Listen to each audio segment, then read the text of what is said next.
The Vraxian Military Academy on planet Keth-9 prided itself on producing the galaxy's finest warriors through methods that would make a medieval torture master weep with professional envy. For 3 centuries, the sprawling complex of crystalline spires and gravitational training chambers had maintained a spotless record of transforming soft-bellied recruits into battle-hardened killers. Well, mostly spotless. There had been that unfortunate incident with the Zentaurian who accidentally ate his commanding officer, but that was more of a cultural misunderstanding than a training failure. The Academy's reputation rested on its ability to break down the fighting spirit of any species and rebuild it according to Vraxian military doctrine. Their instructors were legendary across 17 star systems for their creativity in finding new ways to make life miserable for cadets. The Vraxians had elevated psychological warfare to an art form, combining it with physical conditioning that would make a black hole seem welcoming by comparison, which made the arrival of the human recruits all the more amusing to the Academy staff.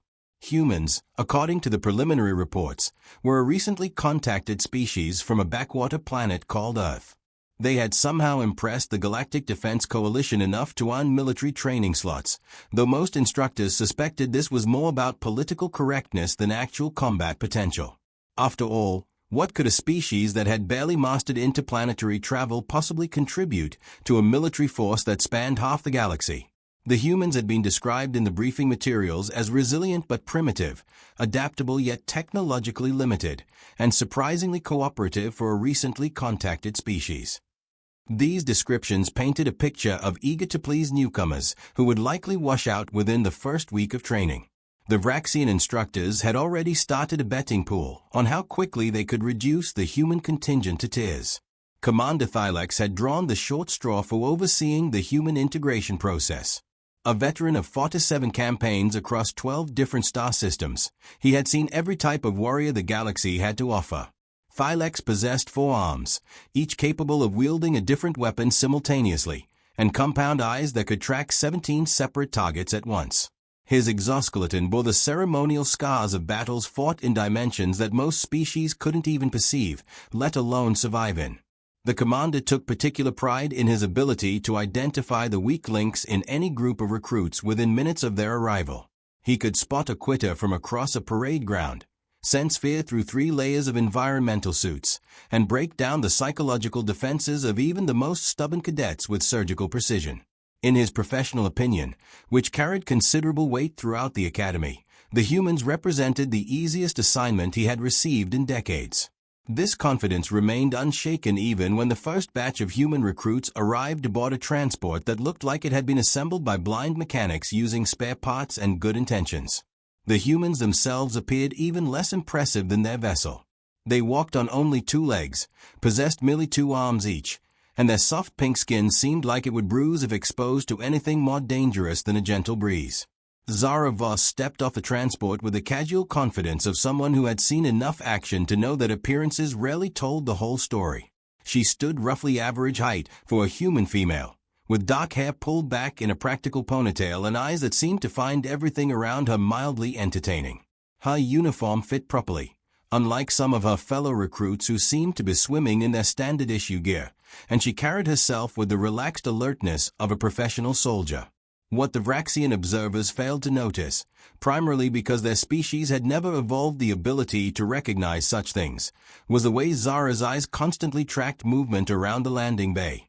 They missed how she automatically positioned herself with clear sight lines to all exits, or how her seemingly casual stance placed her weight perfectly for rapid movement in any direction. The subtle signs that marked her as a predator rather than prey went completely over their alien heads. The other human recruits clustered together nervously, clearly intimidated by their surroundings and the imposing alien figures observing them. The Academy's architecture was designed to inspire awe and fear in equal measure, with soaring ceilings that disappeared into shadows and walls that seemed to pulse with barely contained energy. Everything was built to Vraxian proportions, which meant that most other species felt like children in a world designed for giants. Zara, however, seemed completely at ease. She examined the towering alien structures with the same casual interest someone might show while touring a particularly elaborate museum. When a group of senior cadets from various species walked past, their conversation falling silent as they stared at the new arrivals, She offered them a friendly nod that somehow managed to be both respectful and slightly challenging. Commander Thylex observed this interaction from his position overlooking the landing bay and felt his first stirring of annoyance. The human female's demeanor suggested she was either too stupid to recognize her precarious situation or confident enough to dismiss it entirely. Neither possibility sat well with the commander, who preferred his recruits to arrive already properly intimidated. The initial processing went smoothly enough, with the humans following directions and filling out the endless paperwork that military bureaucracy demanded regardless of species or star system. They were assigned quarters in the newest section of the academy, where the environmental systems had been recently upgraded to accommodate a wider range of atmospheric requirements. The rooms were sparse but functional, designed more for sleeping and equipment storage than comfort.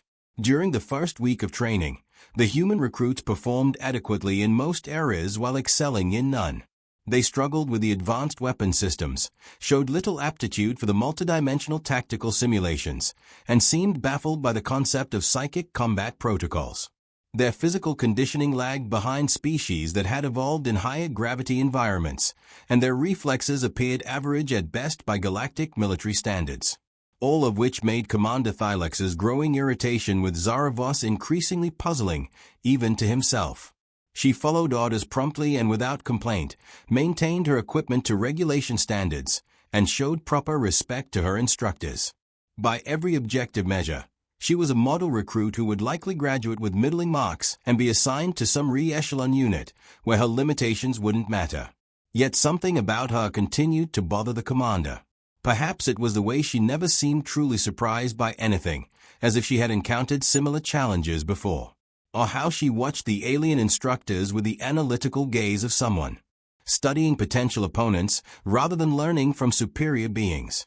Most annoying of all was a habit of offering small, knowing smiles at moments when she should have been overwhelmed or confused. The breaking point came during the third week of training, when Thylex decided to conduct an impromptu readiness assessment. These surprise evaluations were a proud tradition at the academy, designed to test recruits' reflexes and decision-making under pressure. The exercise was simple in concept. An instructor would draw a weapon and fire at a recruit without warning, using training ammunition that would cause intense but temporary pain if it connected. Recruits were expected to dodge, seek cover, or at minimum show appropriate fear responses. The test served multiple purposes beyond simple reflex evaluation. It established the instructor's dominance, reminded recruits of their vulnerability, and provided excellent entertainment for observers. Most importantly, it usually broke down any remaining pretense of confidence that new arrivals might harbor about their combat abilities. Thylex had administered this test hundreds of times over his career, always with satisfying results. Recruits would dive for cover, cry out in alarm, or freeze in terror. The few who managed to avoid the training round did so through desperate, clumsy movements that left them sprawled on the ground or cowering behind inadequate shelter. It was a perfectly designed exercise for putting uppity recruits in their proper place. The commander chose to conduct Zara's test during a routine equipment maintenance session, when she was alone in the armory cataloging weapon components. The setting was ideal for the exercise, nowhere to run, plenty of witnesses from the observation gallery above, and multiple recording devices to capture what promised to be a thoroughly humiliating moment for the overly confident human. Thylex entered the armory with practiced casualness, his primary right hand resting near his sidearm, while his other arms remained relaxed and non-threatening. He engaged in brief conversation about the maintenance procedures, noting with approval how other recruits in the gallery above had noticed his arrival and were preparing to enjoy the show. The weapon he carried was a standard-issue Vraxian plasma rifle, modified for training purposes, but still capable of delivering a painful lesson. The plasma bolts it fired traveled at roughly 30% of light speed and could cause severe burns even in training mode. Most species required enhanced reflexes or cybernetic implants to have any hope of avoiding such projectiles at close range. Without any change in expression or warning, Thylex drew the rifle in one fluid motion and fired directly at Zara's center mass. The movement was perfectly executed, honed by decades of combat experience and countless hours of practice. The plasma bolt erupted from the weapon's barrel with a characteristic whine, its orange-white energy painting everything in the armory with harsh shadows. What happened next violated several fundamental laws of physics, biology, and common sense. Zara's hand moved. Not quickly, exactly. Quick implied frantic desperation or lucky accident. Her movement was smooth, controlled, almost casual. Her right hand simply lifted from the weapon component she had been examining and intercepted the plasma bolt in mid-flight. The energy discharge, which should have been traveling too fast for most organic nervous systems to track, somehow found itself contained within her closed fist. For several seconds, nothing else happened. The armory fell completely silent except for the faint humming of the plasma bolt as it struggled against Zara's grip like an angry insect. She stood in the same position she had occupied before Thylex fired, showing no signs of strain or surprise. If anything, she looked mildly amused by the whole situation. Then she smiled. It was not a pleasant smile, nor was it particularly threatening. Instead, it carried the patient amusement of a teacher watching a student attempt something far beyond their capabilities. She opened her hand and allowed the captured plasma bolt to dissipate harmlessly, its energy bleeding away into the amorous atmosphere as a brief shower of sparks. "Nice rifle," she said conversationally, as if nothing unusual had occurred. "Though you might want to recalibrate the focusing array." The bolt was wobbling slightly to the left. Commander Thylex experienced what his species would later describe as a complete cognitive malfunction. His forearms remained frozen in position, the rifle still aimed at where Zara stood calmly examining another weapon component. His compound eyes, capable of tracking 17 separate targets simultaneously, seemed unable to process what they had just witnessed. The silence stretched on until it became physically uncomfortable for everyone present. Other recruits in the observation gallery pressed against the reinforced windows, their various faces displaying universal expressions of shock and disbelief. Several alien species that prided themselves on superior reflexes found themselves questioning fundamental assumptions about their place in the galactic hierarchy. Finally, one of the observers managed to speak. "Did she just catch that plasma bolt with her bare hand?" "Impossible," responded another voice, though it carried no conviction. "No organic being can move that fast. The neural processing alone would require." "She's not even breathing hard," interrupted a third observer. This last comment proved accurate. Zara continued her maintenance tasks without any signs of elevated stress, her breathing steady and her movements efficient. She occasionally glanced up at the growing crowd in the observation gallery, offering the same politely amused smile she had shown Thylex. The commander himself remained locked in position, his weapon trained on a target that had just demonstrated the ability to pluck energy weapons fire out of the air like someone catching a thrown ball. His military training, refined over decades of combat experience, provided absolutely no protocols for this situation. The closest analogy in Vraxian tactical doctrine involved encounters with energy-based life forms, but those beings were incorporeal and operated according to completely different physical principles. Medical teams arrived within minutes, summoned by automated sensors that had detected anomalous energy patterns in the armory. They found Zara cooperating cheerfully with their scans while Thylex remained frozen in what the Academy's psychologists would later classify as acute reality dissociation syndrome. The initial medical examination revealed nothing unusual about Zara's physiology. Her bone density, muscle mass, neural conductivity, and reflexes all fell within normal human parameters. She showed no signs of cybernetic enhancement, genetic modification, or symbiotic organisms. According to every test the Academy's medical facility could perform, she was exactly what she appeared to be, an unmodified human female in excellent physical condition. This conclusion satisfied no one, least of all the medical staff who had watched the security recordings dozens of times without finding any explanation for what they had witnessed. The footage clearly showed Zara intercepting the plasma bolt, but their instruments insisted that such an action was physically impossible given her apparent biological limitations. Academy officials quickly classified the incident and restricted access to the recordings, though rumors spread throughout the facility faster than gossip at a diplomatic reception. The human recruits found themselves subjected to increasingly intense scrutiny, with instructors and senior cadets watching their every movement for signs of hidden capabilities. Zara herself seemed entirely unbothered by the attention. She continued her training with the same casual competence she had shown from the beginning, neither pushing herself to excel nor allowing her performance to slip. When questioned about the incident, she offered variations of the same explanation. She had seen the weapon being drawn and reacted instinctively.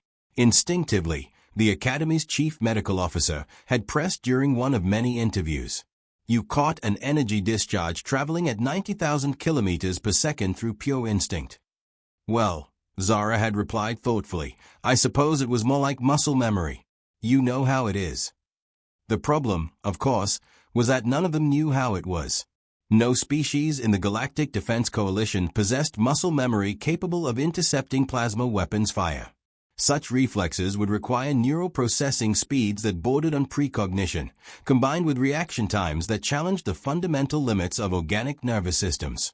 Investigation into Zara's background provided some additional context, though it raised as many questions as it answered.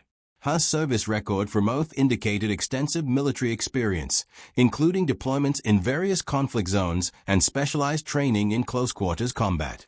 However, none of the conflicts listed in her file had involved energy weapons or opponents capable of superhuman reflexes. Earth itself proved to be a far more interesting world than the preliminary surveys had suggested. The planet's gravity was nearly twice what most civilized worlds considered comfortable. Its atmospheric pressure would crush the respiratory systems of several coalition species, and its electromagnetic field fluctuated in patterns that would disorient beings accustomed to stable planetary environments. More intriguingly, Earth's dominant predators appeared to be its intelligent species.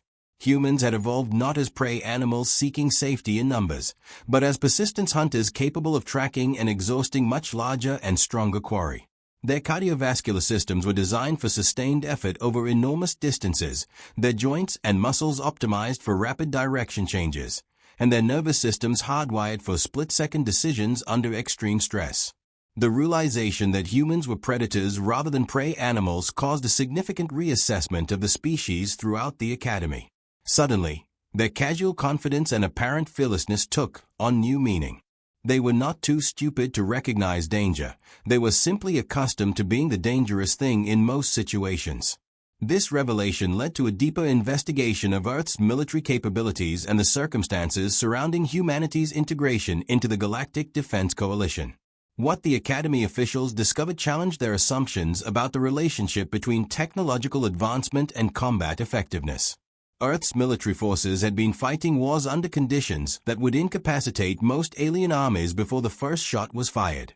Gravity that would crush Vraxian exoskeletons, atmospheric pressure that would implode Zentaurian respiratory systems, and electromagnetic interference that would disable the sensory organs of a dozen different species. Human soldiers operated routinely in environments that the galaxy's most advanced military equipment could barely survive.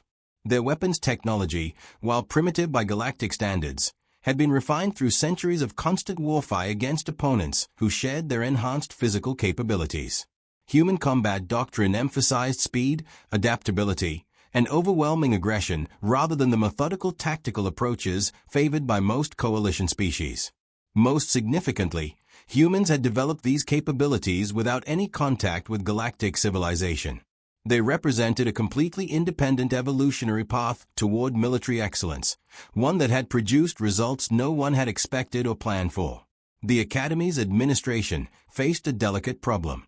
They had accepted human recruits based on the assumption that Earth was a primitive world grateful for the opportunity to join galactic civilization. The reality suggested something closer to the coalition recruiting soldiers from a warrior culture that had independently developed capabilities that put many advanced species to shame. Zara's casual demonstration of reflexes that violated the known limits of organic nervous systems suddenly made perfect sense in this context. She had not been showing off or revealing hidden enhancements. She had simply reacted to a perceived threat in exactly the same way she had been trained to respond to similar situations on Earth. The plasma bolt had been fast by galactic military standards, but apparently not fast enough to challenge reflexes honed by years of combat against opponents who could move with similar speed. From Zara's perspective, catching the energy discharge had probably been no more remarkable than deflecting a thrown knife or dodging a punch. Commander Thylex required 3 weeks of intensive therapy before he could resume his duties, and even then he refused to conduct any training exercises involving human recruits. Several other instructors requested similar accommodations, citing concerns about their ability to maintain proper psychological dominance over soldiers who might be physically capable of catching their weapons' fire. The Academy's solution was both elegant and practical. Human recruits were quietly transferred to specialized training programs designed to take advantage of their unique capabilities. Instead of trying to force them into standard coalition military doctrine, the Academy developed new curricula that emphasized their natural advantages while addressing their technological limitations. Zara found herself promoted to an instructor position, though her classes were limited to other humans and a few alien species that specifically requested exposure to human combat techniques. Her students learned to appreciate the subtle differences between human and galactic approaches to warfare, gaining insights that would prove valuable in the field. The incident in the armory became the stuff of legend throughout the Academy, though the official records remained classified. New instructors received careful briefings about the unique characteristics of human recruits, along with strict protocols for conducting training exercises that involve potentially dangerous scenarios. Years later, when Zara had earned her commission and was leading human units in combat operations across the galaxy, she occasionally reflected on that moment in the armory. The look of absolute bewilderment on Commander Thylex's face had been worth the weeks of medical examinations and psychological evaluations that followed. What continued to amuse her was how surprised everyone had been by her relatively mundane demonstration of reflexes. By Earth military standards, catching a plasma bolt was barely worth mentioning. Any soldier who had survived combat in the Australian wasteland campaigns or the Antarctic tunnel fighting could have managed the same feat without breaking stride. The real surprise, from her perspective, was how soft the rest of the galaxy had become. Centuries of technological advancement had apparently convinced most species that physical capabilities were obsolete, replaced by ever more sophisticated equipment and automated systems. They had forgotten that sometimes the most advanced technology was no substitute for properly trained reflexes and the willingness to use them. But that was a lesson the galaxy was learning quickly enough, as human military units demonstrated their effectiveness in conflicts across a dozen star systems. The universe was discovering what Earth's predators had always known, that evolution never stopped, adaptation never ceased, and the most dangerous opponent was often the one you underestimated. Somewhere in the depths of space, on worlds yet to be contacted by the Galactic Defense Coalition, other species were undoubtedly developing their own unique approaches to survival and warfare.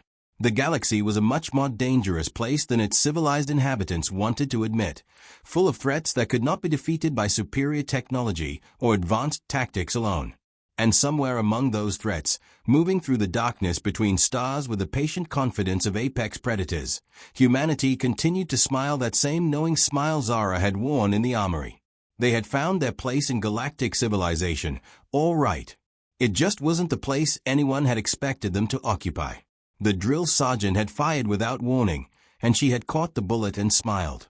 It was, when properly understood, the most human response imaginable.